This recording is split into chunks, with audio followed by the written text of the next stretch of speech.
Hello sa mga kamamis natin dyan. For today's mini vlog nga, mag-a-unbox nga tayo ng kawali na binili ko. Pero bago nga ang lahat, samahan nyo nga ako magsampay, char. At pakibantayan na rin yung mga anak ko habang nagsasampay ako, charot. At syempre, titiklopin na rin muna natin tong mga hinango ko sa sampayan. Sobrang likot na nga rin itong bunso namin, kaya naman kung mapapansin nyo, yung sofa namin nakaganito yung ayos niya. Hinaharang ko siya para hindi makadaan yung maliit namin. At yun nga, para maiwan-iwan ko siya kung sakaling may ginagawa ako.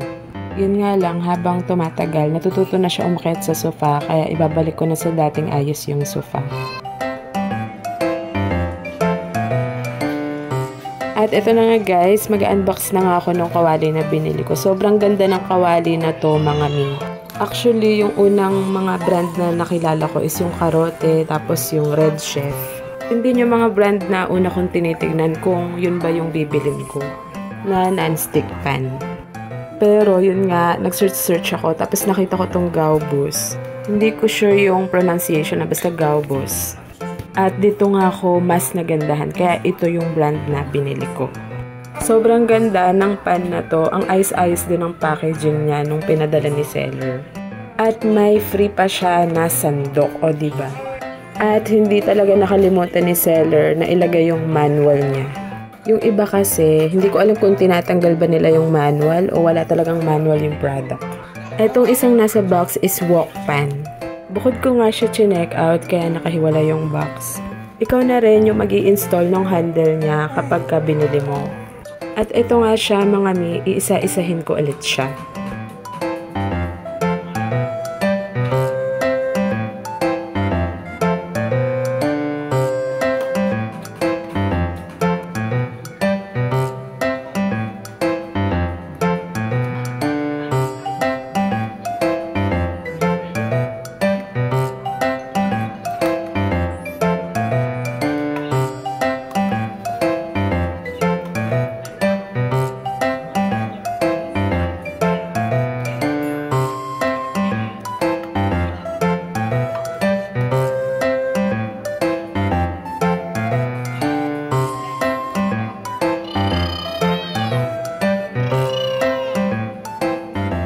First time ko nga bumili ng ganito kagandang pan, kaya naman talagang sinearch ko kung paano yung tamang paggamit dito.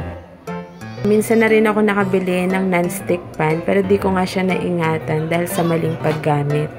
At dahil puro bakal nga yung sandok namin dito sa bahay, umorder na nga rin ako ng mga wooden at silicone na mga sandok.